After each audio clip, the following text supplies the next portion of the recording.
The topics and opinions expressed on the following show are solely those of the hosts and their guests and not those of W4WN Radio, its employees, or affiliates. We make no recommendations or endorsements for radio show programs, services, or products mentioned on air or on our web. No liability, explicit or implied, shall be extended to W4WN Radio, its employees, or affiliates. Any questions or comments should be directed to those show hosts. Thank you for choosing W4WN Radio. Welcome to Success Secrets Exposed with Sally A. Curtis, where we share stories of challenge, success, and inspiration, along with practical tips and strategies to move you forward to your success. And now, here is your host, Sally A. Curtis. Good evening, good morning, and good day to you all. Welcome to another episode of Success Secrets Exposed, where we have conversations with today's thought leaders, change makers, disruptors to bring you tips, tools, and strategies to help you grow. For those that are new to the show, I'm a content repurposing whiz for speakers, authors, coaches, and consultants. I help them turn their existing content into new profits. In essence, helping them turn their books, for example, into 2 years worth of social media posts. But today we're going to be talking with a very, very special guest and a very, very special friend of mine about the tips and tricks to help you hire and keep the right people. Now, Hagan is a dear friend. He's a multiple business owner and in multiple countries.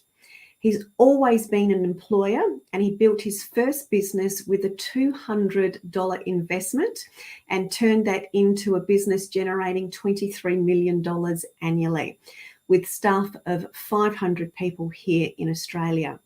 He also has another business in the Philippines where he has 1,000 office workers and office staff. So today he's going to be sharing with you tips and tricks on hiring, retaining, and creating staff who are profit centers for your business. Now, what's also important to note is Mike has also experienced significant downward spirals as well. So he has a diverse range of outside of the box and incredibly practical tips to share with you today. This is what makes him a sought-after business and staffing for growth speaker. So please help me welcome Mike Hagan to the show. Good morning. Wherever you are, good evening, whatever it is in your part of the world. Great to be here, Sally. Thank you. Welcome. It's good to have you here. And I know it's bright-eyed and bushy-tailed time in the Philippines for you now that you're back there after being able to go back home after being stuck in Australia for a while. Yeah, I flew up here last week just on a week ago. I've only just got out of quarantine by 1 day. So there you go. To the real world yet. It's been bizarre. It's bizarre. Very much so. Very much so. So I know you've got so many practical tips and outside of the box thinking to share with people. And I know I highlighted your backstory very, very, very slightly. Can you share a little bit about that backstory? Because I think that's so significant with what we're going to be talking about today and the changes that you've made over time in your own businesses. Yeah, sure. So a long time ago in my 20s, one day I was working for a multinational company in a warehouse, just doing a pretty menial sort of job, and I'd applied to be a manager, and they turned me down straight away. And I got a bit upset about that, so I decided to go into business for myself. And very quickly, I started buying and selling things, and was very successful at doing that. Within a couple of years, I had a couple of shops and about half a dozen staff, and everything was going well. But I was working 90 hours a week, 7 days a week, and my staff were only working 40 hours a week, and I was being paid the same amount of money as them. That's when I decided that this whole idea of small businesses it sucks. It's not a very good thing for a lot of people. And so I went on a bender trying to find something that I could duplicate and scale and grow. And I found that in a short distance furniture moving, a company called Movers. And that's the company I spun up to. And it was actually just on $30 million we tipped out at, and over 500 staff. And that's my history. That grew up very well. I sold that business or moved that business on about 3-4 years ago now, so I don't have it anymore. But during when that, of course, as that grew, of course, we went up, and what everybody knows is the global financial crisis in 2009, around about there, really hit me very hard. We got into a lot of trouble, like a lot of businesses are today with COVID, and we struggled. And we'll tell a little bit later about the story about how we got around that and moved the staff from one country to another to save the business. Yeah. But it was what the key takeaway here is during that global financial crisis, which is similar to now, where people are sort of doing the, oh my God, what next? You had that downward spiral. So you've got experience of how to transform a business out of that, which is some of the tips that we'll actually get into today as part of that story. Some of the things that I do notice that you talk about a lot is also the ways of hiring the right people. So when you first started Mini Movers, you would have hired a version of the right people. And then after the GFC, it was a different version of the right people. So talk us through some of your insights around hiring the right people. Well, moving business is a service business. It's all about people going out to a customer's home and supplying a service, and they have to behave and they have to do a phenomenal job. Otherwise, you don't get anywhere, and you've got to do more than a phenomenal job. You've got to really wow those customers so they tell others and grow your business. And it's absolutely vital you get the right people into the thing. Like everybody, I started by hiring experienced people. That was interesting. Most of them, about 3 months after you start, you find out why they're no longer with their previous employer. And so experienced people have the collar around them that they are moving from job to job, a lot of them, and for good reason. They're probably not that good at what they do or whatever. But we learned from each one of those. I then tried to subcontract, which is another way of doing it, which is contracting is quite normal in most countries. I tried to contract. Then I was hiring somebody who wanted their own business, and I was actually teaching them how to do it. So, once they learned how to do it, a lot of them left me and became my competitor. So that wasn't probably the way to go either. Discarded the idea of franchising, because franchising, in my opinion, was even slower. We had to find somebody who would buy the franchise, which was a business to us that we didn't want to be in. And then we would still have training. And at the end of the day, I have friends with franchise businesses. They're all human beings. They're all the same. So they don't change that much. And we ended up with the moving side of it, going down and owning the trucks and actually hiring completely inexperienced people with no experience whatsoever.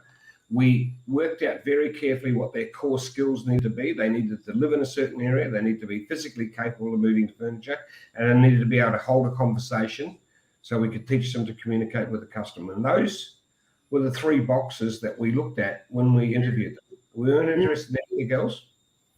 And from that point on, we trained them. Well, the interview process actually consisted of playing a video showing you how to move things as a training thing. It was actually a training segment of how we used to teach people.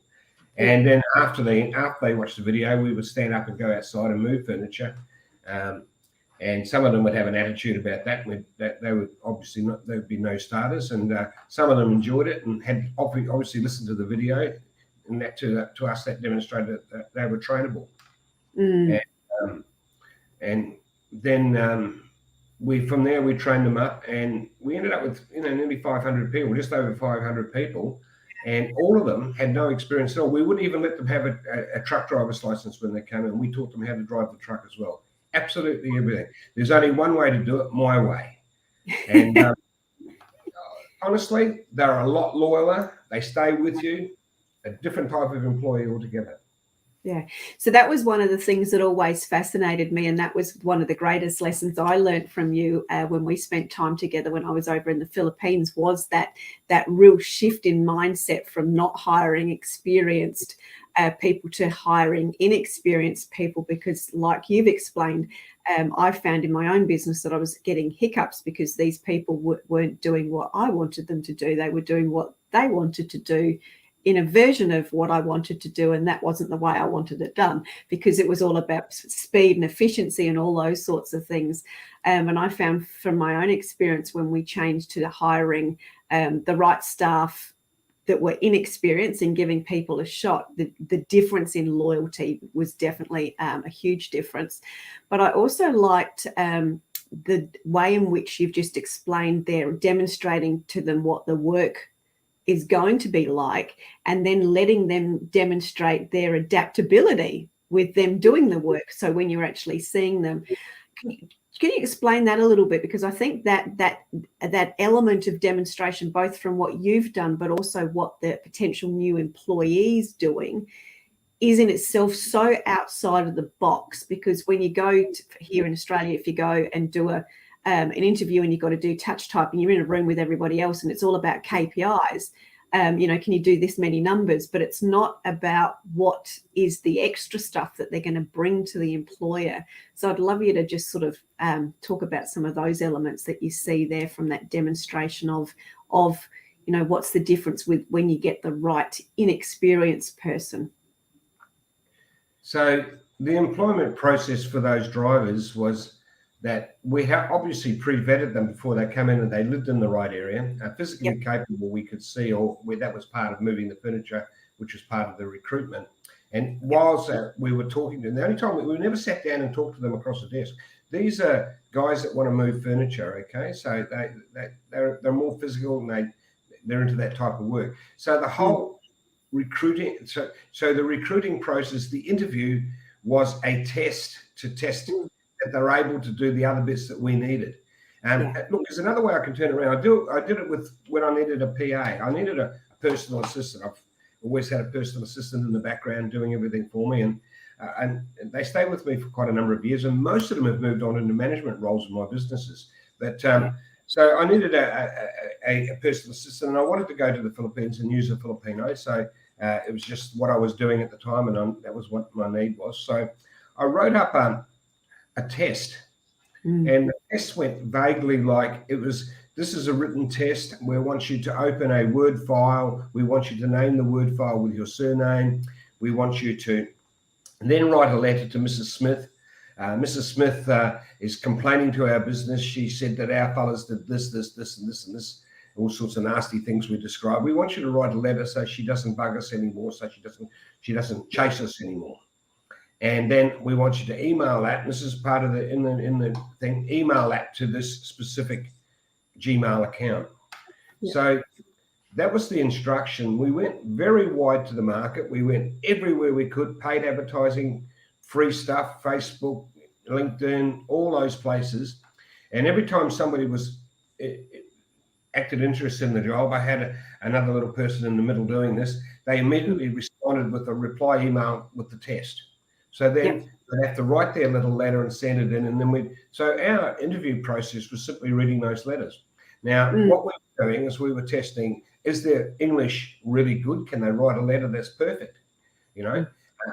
Were they able to talk the way out of a problem? Because it's my PA, they obviously have to do 10 things at the same time and be able to talk to people and sometimes, unfortunately, calm people down and do those sort of things. And they're all the skills that I needed in a PA. Now, people skills, you can't, the only way I could assess them was to have them write a letter.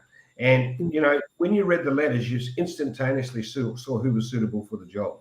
Now, that's an employment process where you're testing to a skill to get them that you want, and skills that you pretty well can't advertise for. You can't advertise for people's skills. You can't teach people's skills. I can teach them. Now, my theory was that, by the way, the whole process did not say what programs we use, all that sort of stuff, because I can teach that in 2 minutes. Easy. If they don't know Microsoft Outlook, we can just whack them into whatever, lynda.com or whatever there is out there nowadays, and just they can learn that really fast. But I cannot teach people skills, and I don't have the time to finish off their English. So I tested to the things that I couldn't teach, and we did the initial assessment around what we can easily see. And again, you don't have to talk to anybody to interview them. The only reason you should be talking to people when you recruit them is to make sure that they fit with you one-on-one, that you can work together. Only reason, by the time you talk to them as the owner, you should have pre-vetted, pre-tested them. You should know that these are the right people for the job. Yeah, brilliantly. And I think too, now with where we've come with all of the technology, when you were doing it, it would have been very innovative and very, very, very outside of the box. Whereas in reality, it sounds as though it actually expedites the whole process. You get a better quality of person and somebody that's actually a better fit for what you're actually looking for. And now, as you said, with all of the different technologies, we can do that with so much more ease. Did you find when, and I know this, the process of you sort of doing this testing is very part of who you are. Do you find that people struggle to be able to get a testing scenario up and running because they're not actually clear themselves in what they're actually really looking for? Yeah, I think that's a huge problem, that people really don't understand what they're doing for. The Philippines company we were talking about before, a company called Shaw 360, which has grown up to over 1,000 employees in a few years, very quickly. Yeah. The big key part of what we do there is in recruiting.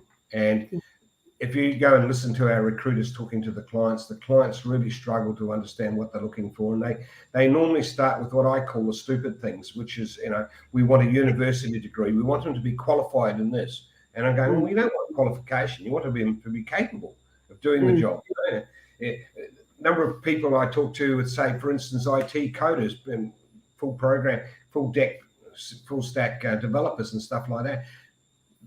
You don't care about their degree or their qualification. You want to know they can do the job. There's plenty of people out there who are not qualified that are really good at doing the job. And there's plenty of people out there that are qualified that are very terrible at doing the job. At the bottom line has to be they can do the job. So get rid of qualification, get rid of experience. Just come down to, this is the job. What do we need for them to be able to do the job? And if it's something you can teach them, and most jobs you're going to have to teach them a fair bit of it anyway. If you then go for the lesser experience and bring them up through training. So it's all about focusing on when they come to you, they sort of really don't know what they want. The other thing they have is a huge issue. This is a big one that everybody should take on board. We don't have any unicorns. There's not too many around, but people that call up and say, look, what we want is we want somebody can code in C++. We also want them to be able to use Xero counting system and understand bookkeeping in Australia. And we also need to be able to write really good English and develop content as well. And you go, can you get one of those where you come from? No. Well, why do you think you can get one here? They're a unicorn. They don't exist, guys. Bring it back to what there is in the market. Okay. I'm sitting here laughing because in my community we call that we just want the super VA, the one that can do everything. They're skilled in everything. Where in reality people are skewed to certain gifts and skills, etc. So you might need to hire 4 people to achieve the super VA, because 4 people don't blend into one. It's one person with a unique skill plus another, which gives you a unicorn result, but it doesn't generally come from the one unicorn. So I'm really glad you've actually said that, because that's one of my rants that I get right into. It's just, and look, I can understand it, because it's micro businesses is where you start. You haven't got those skills at that stage. You've got into business, you're a 1 or 2 person business, maybe a 1 person business, and you're going to take that big step with your first staff member. 99% of us hire a friend the first time. Oh, wow. Yeah, true. Very true. It's easier. We hire a friend and they fall into the role, and they're a jack of all trades. They can do everything. And that's what most of us do to start with. But if you go to the market, then it gets awkward. It really does. And, but you got to learn the skill of finding out what the sort of person is you want in a role. Then you've got to learn the skill to assess them properly, and then onboard them and do all those things as well. Set them, manage them, empower them. And I'd love to talk more around that, because that was something that I really experienced when I was over with you and when I was walking through Shaw 360 and just seeing the staff in general, was that you had hired the right people because of your process. Yes, they were incredibly loyal, but I also loved that they were, you used the word empowered just then, but they were really empowered and they were excited about what they did as individuals, but equally as they worked together. So they were empowered as individuals, but they were empowered within the team or the little group that they worked in. And that's something that I would imagine you've done through all of your experience, but that in itself is such a significant element. So can you talk to that at all? Look, I know you're smiling. I'll give you the secret key. The secret key is 80% is good enough. So one of the problems that I have, and I'm sure I'm no different than anybody, is I'm a perfectionist. I'm a perfectionist in what I do. And as a perfectionist, I'm so perfectionist, I want to micromanage everything. I want to get down and match every single thing, micromanage them. And boy, do we waste a lot of time and energy in there. And it took me quite a number of years to understand that. Give them the job, making sure they understand the job, make sure they understand the parameters. And then if it goes wrong, have a quick look to see that they knew it went wrong. And if they knew it went wrong, most of them are kicking themselves that it went wrong, and just leave them alone. There's nothing else you're going to do. And they already know. If they don't know, then raise it with them in a way so they understand, but carry on. So the secret is you really got to get away from micromanaging. You've got to settle down at 80% is good enough. And to do that, you've got to empower your people to be able to make decisions and do things and go their way. And that comes from loyalty, and it comes from backgrounding, understanding. They need to understand what's acceptable, what's not acceptable. That's a little bit of an internal thing. You can't. None of this is in written instructions, by the way. That when I just get the HR processes that they push out there, and they're all corporate HR processes, and they really don't work. You cannot write a rule for everything. There's no way. And the smaller the business, the less likely that it's going to be. So you need people that can make a decision, understand what's acceptable, not acceptable, and just get out there. The best way to do that is to have them understand what the end goal is. Understand clearly, we've got an end goal. Our end goal is profit.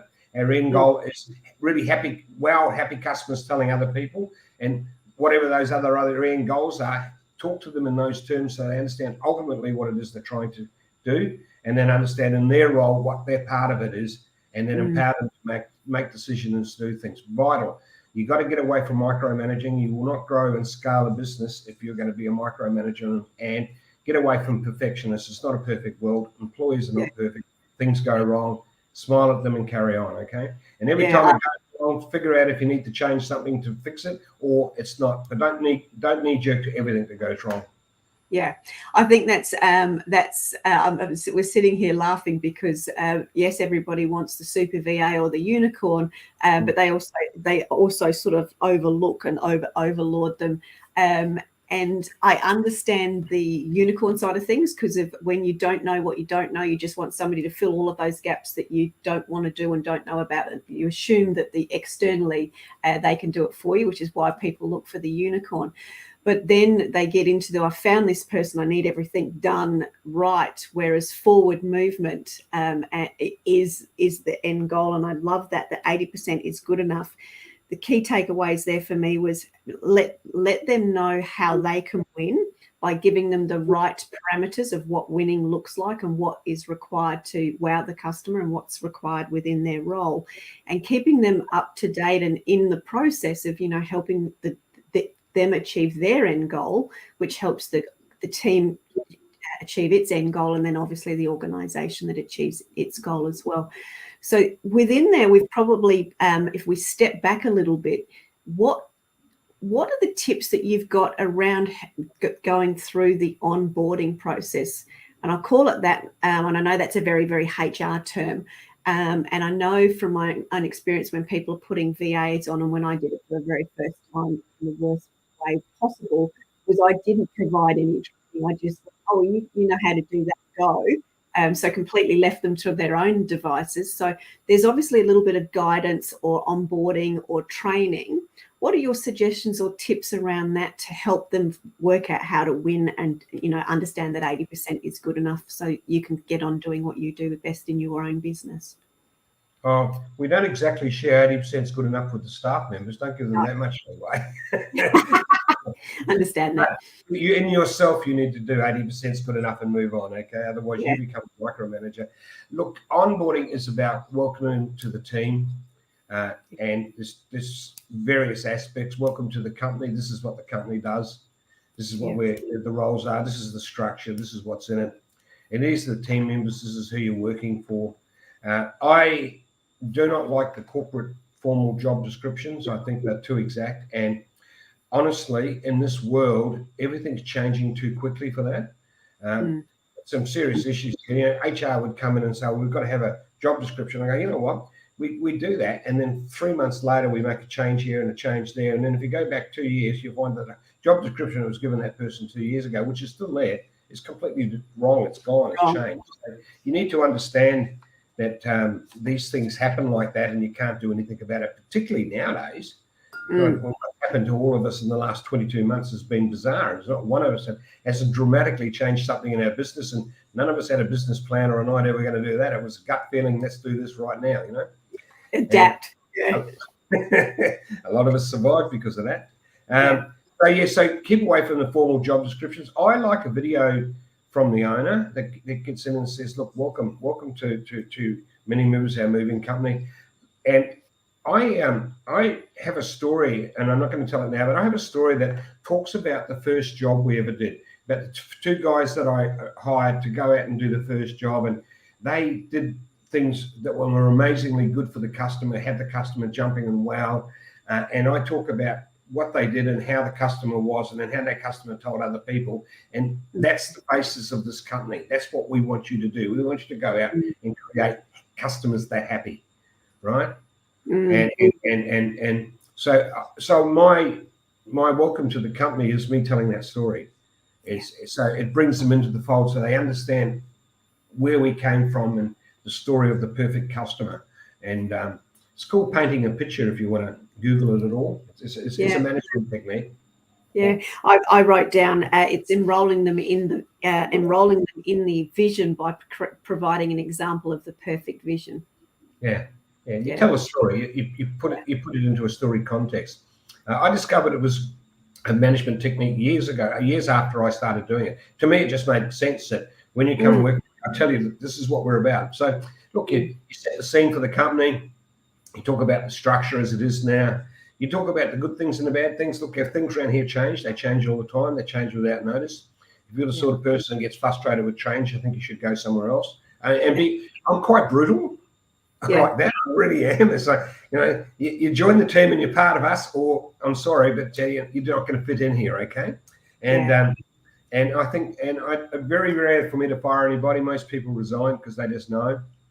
And I think that's a good thing. I think that's because they understand. And having said that, by the way, over the years, anybody I've ever fired didn't already know that was coming and didn't understand that they've got an issue. And normally it was an external issue that's nothing to do with work anyway, which was causing the problem. So sadly, but we do try hard to keep them. We do a lot before we get to that stage. It's just about, so onboarding is about painting the picture and telling them where they're going and what's involved, and then some of the nitty gritty of their job, and your role in this to do this. This is your part of it. And,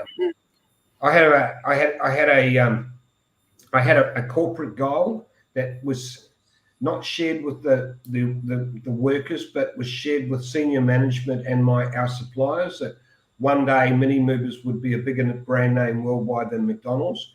That said, that's why we were building the computer processes, and that's why we were building the processes and what we were doing and how big we were going to grow it. So that was a corporate goal.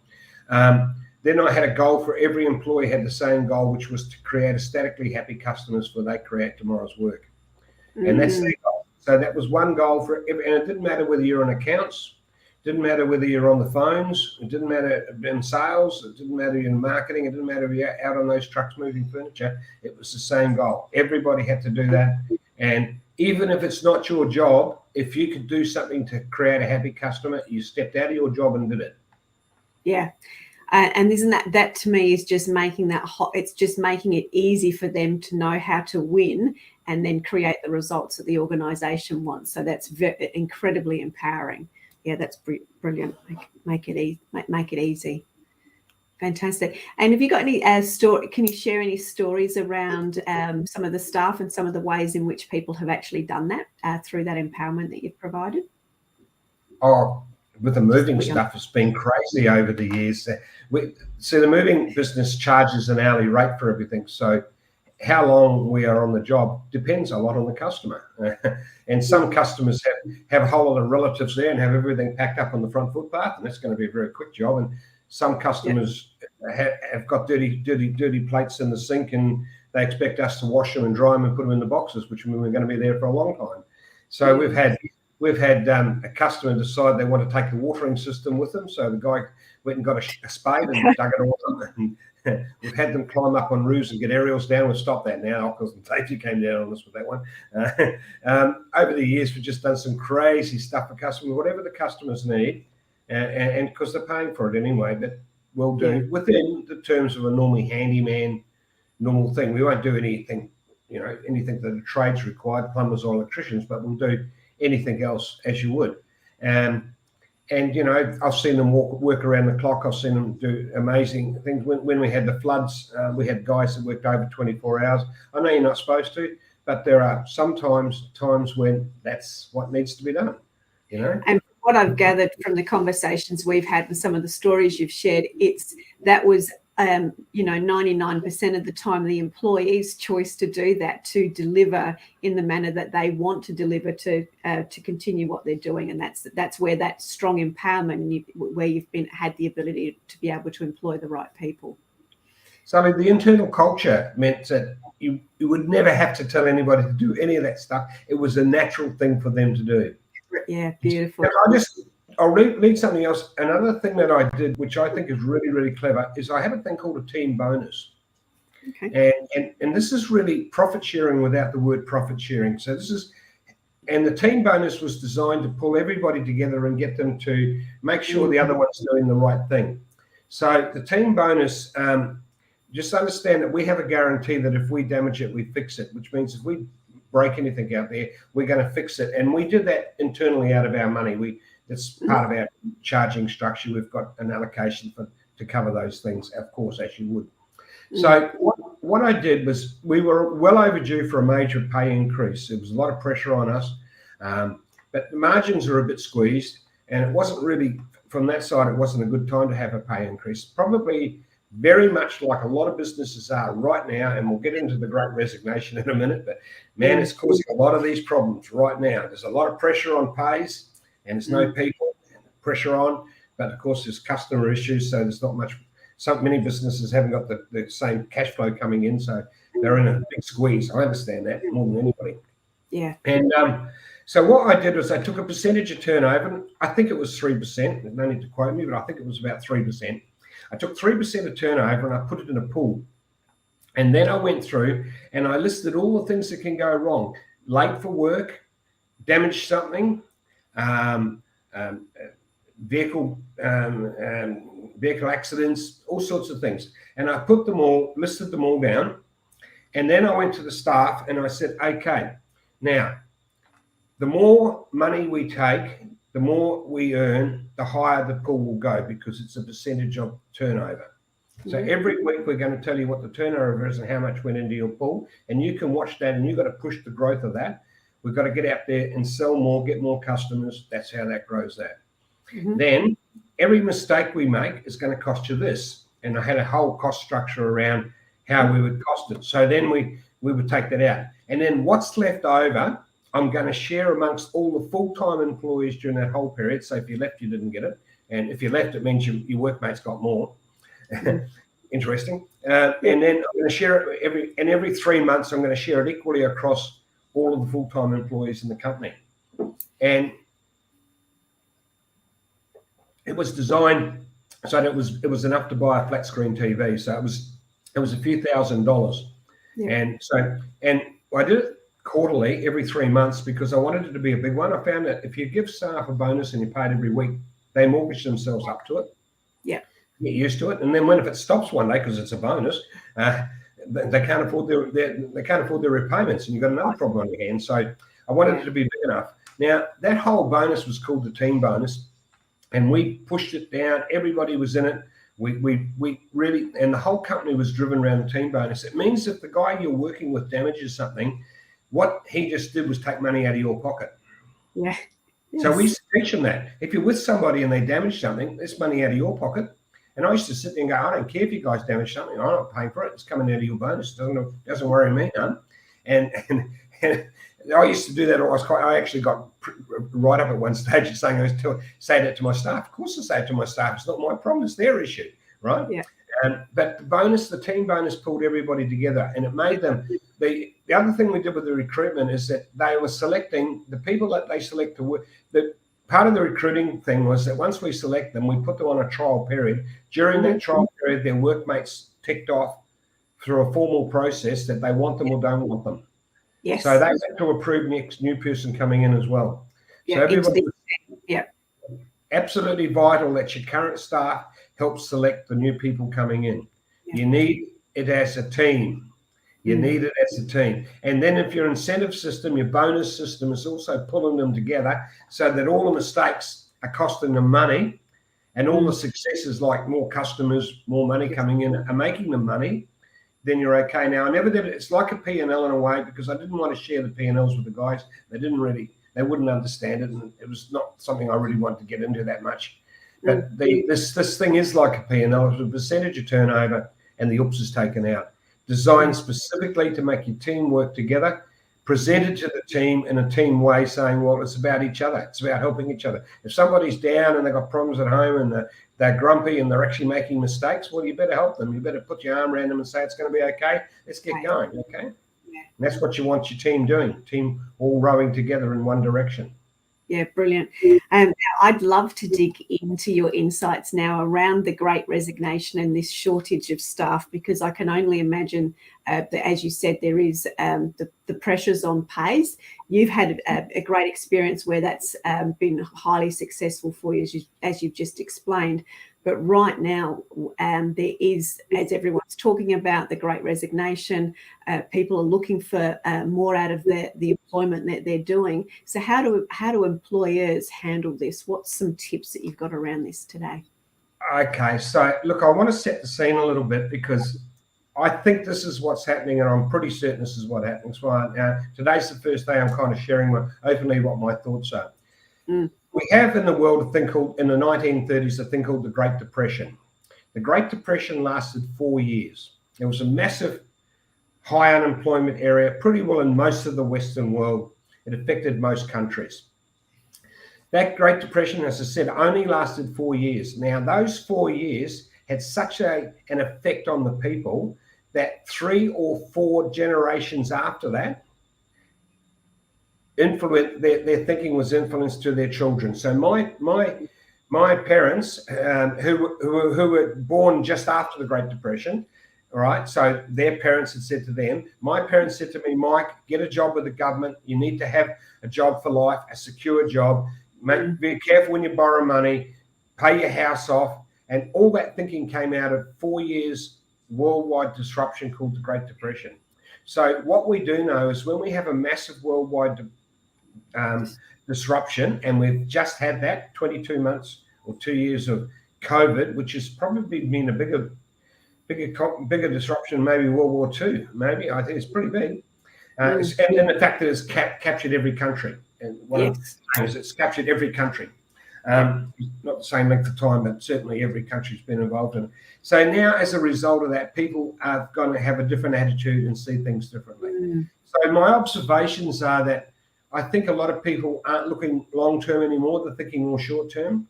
This was a life-threatening thing. So, saving for the future is really a bit stupid. Let's just spend it and live life now.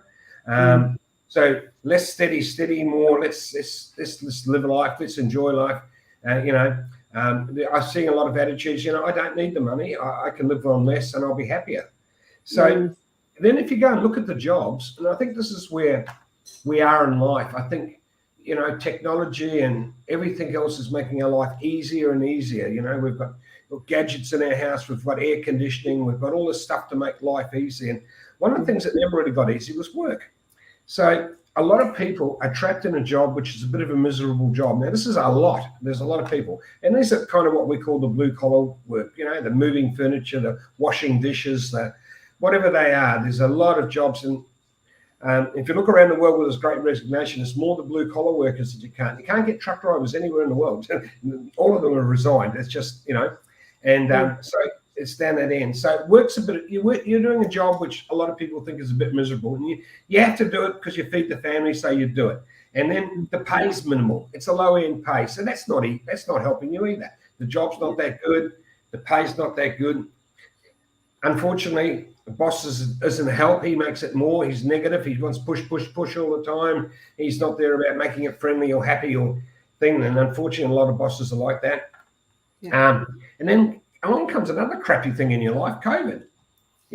Suddenly it's like the straw that breaks the camel's back, and you go, I've had enough. I'm not going to do this anymore. Now, I have just come back from Australia. I can tell you that a lot of my truck driving friends down there have resigned, and they resigned basically because they were being COVID tested every second day. The job was enough. I'm driving to state. I do long hours. I put up with it. I'm away from home. The pays could be better. And now they started to pull me up and filling me out the stupid paperwork. I'm being tested all the time. That's it. I'm out of here. So we're seeing a massive great resignation around the world.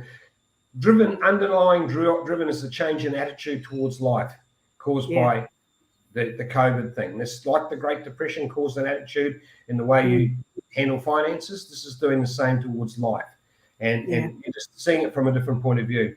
I think we're going to have to change our workplaces quite radically. We're really going to have to make them into fun workplaces.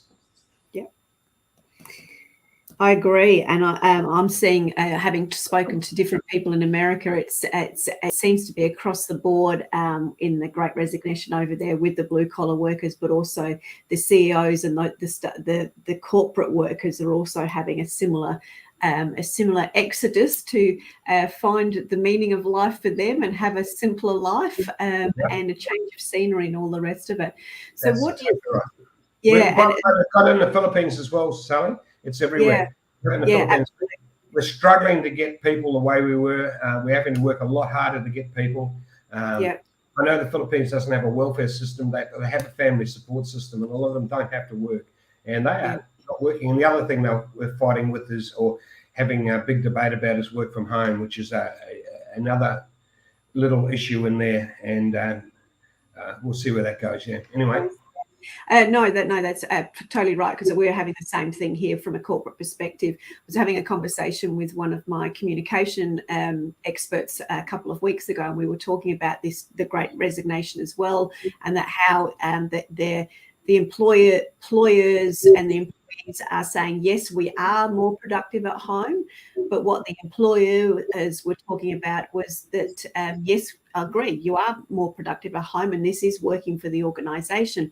But what gets missed is, yes, productivity is good, but they miss innovation and they miss collaboration, which are the other two pinnacles that help organisations grow. So I'd love to talk about, how we can change. You've used the word fun. Yet people are definitely wanting to have a more joyful life, and if that includes employment, they now expect employment to be part of that joyful life as well. So I'd love to hear your insights around that. Quickly, I'll give you two resources that people should go and have a look at and think about. The first one is, just go in and you can Google this and it'll come up. Google the Seattle fish pike markets.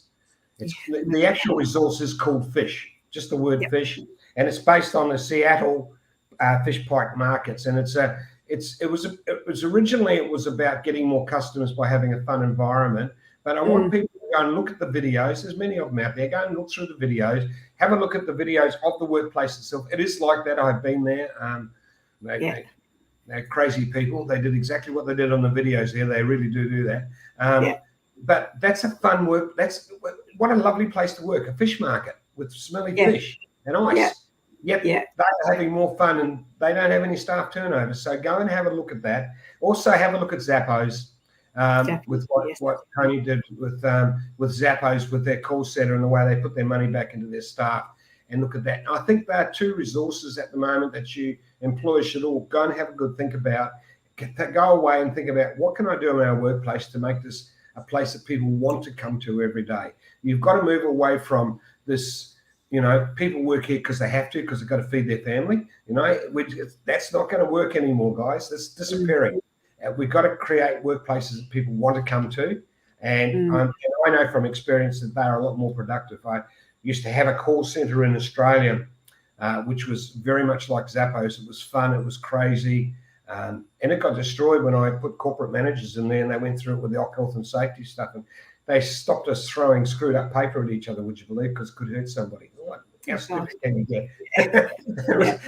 We used to have paper fights in the middle of things. It was crazy place, but it was a fun place. People used to love coming to it. And man, were they productive, totally productive. Very, very good. I think that's the key thing there. If we just do a bit of a recap, people are wanting to be in fun environments. They're not wanting to be micromanaged. We as owners and managers need to know that 80% is good enough. Staff need to know the ways in which that they can that they can win. We need to make training more relevant, practical, demonstrate, involved and empowering, so people feel part of the team and know how to win and help the company grow. Just as we close off, Mike, I know that we'll pop up on the ticker your calendar if people want to actually book a time with you to discuss with you how to go about hiring staff and finding the right staff and keeping the right people. You've got that, and you're happy to talk to people around that. Obviously, they can contact you via your website, which we'll have up as well. Is there anything else, just in closing in the last minute, that you'd like to share with people? I like to give a little plug for the Philippines. I've lived in the Philippines for 12 years, guys, and there's a massive, great pool of very, very employable people here. You're talking 100 million people, most of them well educated, and they are going to be the answer for a lot of staff shortages around the world. If you're having trouble getting skills, and we're not talking about BAs now, we're talking about high level stuff. CFO accountants, not just a plain accountant, not bookkeepers, accountants, they're a simple dime a dozen, but CFOs and high level things, engineers, architects, all that type of stuff. And there's massive business opportunities in this. If you're looking for an opportunity to build a business, have a chat to me about that as well, because that's where it is. But the Philippines, Shore 360 is the name of the business that we have here, and we're really good with this employment stuff. And it is harder here as well, but we can find people. They're everywhere. Have a good think about that. There's massive opportunities here. So what happens in one part of the world gets counteracted in the other part of the world. Very much so. The way it is.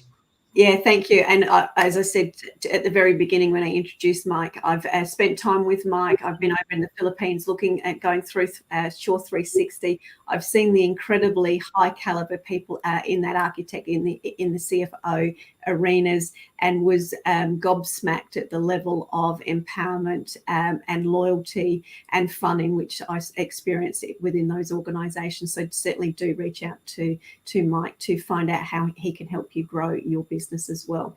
So thank you very, very much, Mike. For those that are joining us next week on the show, we have a lady by the name of Pat coming to join us. She's going to be talking about the ways in which to monetize your book. One of my pet peeves is I see so many people write books and then not turn it into a profitable asset that actually generates money for them. So she's going to be talking to us how to monetize your book. But thank you very, very much for joining us. Thank you again for Mike for sharing his wisdom. Please reach out to either of us if you need any support in any way. We're more than happy to assist you and refer you to the right people. Thank you very, very much. And we'll see you again on the next episode of Success Secrets Exposed. That's it for this week's episode. Thank you so much for joining us, and I trust that you got some inspirational tips to move you forward. You can find this episode along with many more on your favorite streaming platform such as iHeartRadio, Spotify, iTunes, and more. See you next Thursday at 7 p.m. Eastern Time for more Success Secrets Exposed with Sally A. Curtis.